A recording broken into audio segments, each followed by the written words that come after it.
बाबा साहब भीमराव अंबेडकर वाहिनी के जिला कार्यालय का भव्य उद्घाटन। बाबा साहब भीमराव अंबेडकर वाहिनी के केंद्रीय कार्यालय का उद्घाटन मंगलवार को लखनऊ के बुलाकी अड्डा चंदा मार्केट क्षेत्र में बड़ी ही गरिमामय और उत्साहपूर्ण वातावरण में संपन्न हुआ। इस उद्घाटन समारोह में विविध वर्गों से जुड़े सामाजिक कार्यकर्ताओं और संगठन के पदाधिकारियों की विशेष उपस्थिति रही।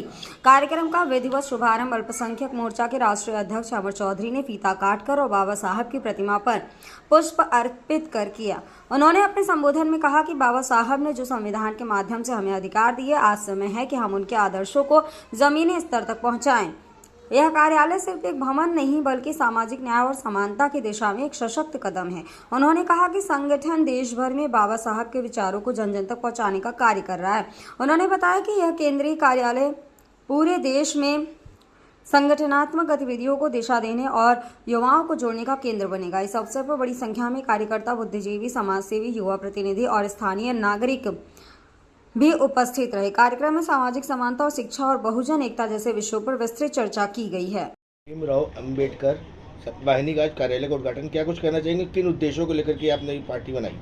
देखिए, बाबा साहब भीमराव अंबेडकर वाहिनी एक अंतर्राष्ट्रीय स्तर का संगठन है जिसमें भारत में लगभग 22 लाख हमारे पदाधिकारी और कार्यकर्ता हैं। इसके साथ ही साथ नेपाल और भूटान में भी हमारे पदाधिकारी गठित किए गए हैं, जबकि नेपाल का हमारा जो जिला राष्ट्रीय मुख्यालय है वो नेपाल के काठमांडू में बनाया गया है। और लखनऊ में कार्यालय बनाने की अगर बात की जाए तो क्योंकि राजधानी लखनऊ का संगठन है और राजधानी लखनऊ में एक जिला कार्यालय होना बहुत ज़रूरी था, इसलिए जिले कार्यालय का आज उद्घाटन किया गया है, जिसमें राष्ट्रीय अध्यक्ष अल्पसंख्यक प्रकोष्ठ फैज़ अहमद जी हैं और प्रदेश अध्यक्ष अल्पसंख्यक प्रकोष्ठ वसीम अहमद जी भी आए हुए हैं और बाकी भी अन्य पदाधिकारी भी यहाँ पर शामिल हैं। इस कार्यक्रम इसका मुख्य उद्देश्य क्या है? देखिए, बाबा साहब भीमराव अंबेडकर वाहिनी का मुख्य उद्देश्य है दलितों, पिछड़ों और मुस्लिमों के हक की बात करनी, क्योंकि इस सरकार में आप देख सकते हैं कि दलितों की आवाज़ नहीं सुनी जाती है, मुस्लिमों को धार्मिक आस्था पर पाबंदी है, नमाज पढ़ने पर पाबंदी है और हार्न पर पाबंदी है, जबकि इस तरह का कोई भी संविधान में अनुच्छेद नहीं है कि किसी की धार्मिक आस्था पर ठेस पहुंचाया जाए।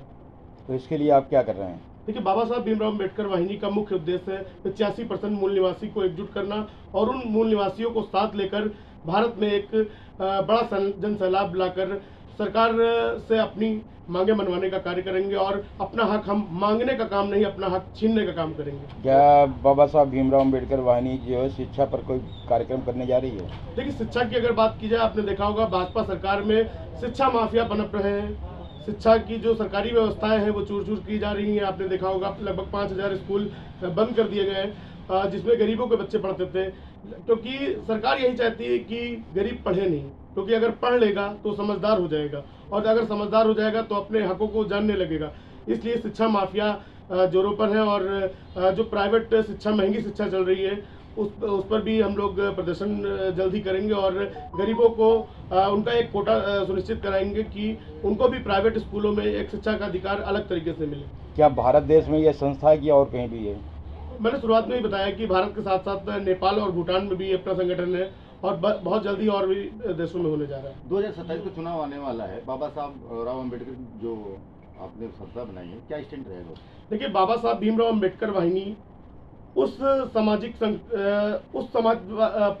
जो पार्टियां रहे, चाहे समाजवादी पार्टी हो या भाजपा हो, बहुजन समाज पार्टी हो या आजाद समाज पार्टी हो, उस पार्टी के साथ खड़ी रहेगी, समर्थन करेगी, जो दलितों, पिछड़ों और मुस्लिमों की आवाज़ उठाने का काम करेगा। क्योंकि आपने देखा होगा बाबा साहब का सिंबल तो अब सब लगा रहे हैं, क्योंकि पहले एक पार्टी हुआ करती थी जो मिशन मूवमेंट्स की पार्टी थी, बहन जी की पार्टी बसपा एक मूवमेंट्स पार्टी थी और उस दौरान सिर्फ बाबा साहब की प्रतिमा, बाबा साहब की मूर्तियां और बाबा साहब का जो भी सिंबल है वो लगाकर सिर्फ बसपा चलती थी। लेकिन अब तो समाजवादी पार्टी, भाजपा और अन्य पार्टियां भी बाबा साहब के चेहरे का इस्तेमाल कर रहे हैं, क्योंकि उनको पता है कि बाबा साहब को लेकर चलना है, क्योंकि संविधान से ही उनको आगे बढ़ना है उनकी पार्टी, क्योंकि संविधान की शपथ लेकर कहीं ना कहीं सरकार बनती है और वो खुद मौजूदा संवैधानिक पद पर होते हैं। आपको ये नहीं लगता कि जैसे चुनाव आता रहता है, सारी पार्टियां बाबा भीमराव अम्बेडकर का नाम लेकर भुनाने लगती हैं? जी जी, ये चुनाव में ही इनको ये बाबा भीमराव अम्बेडकर याद क्यों आते हैं? देखिए, चुनाव की अगर बात की जाए तो ये भारत देश है।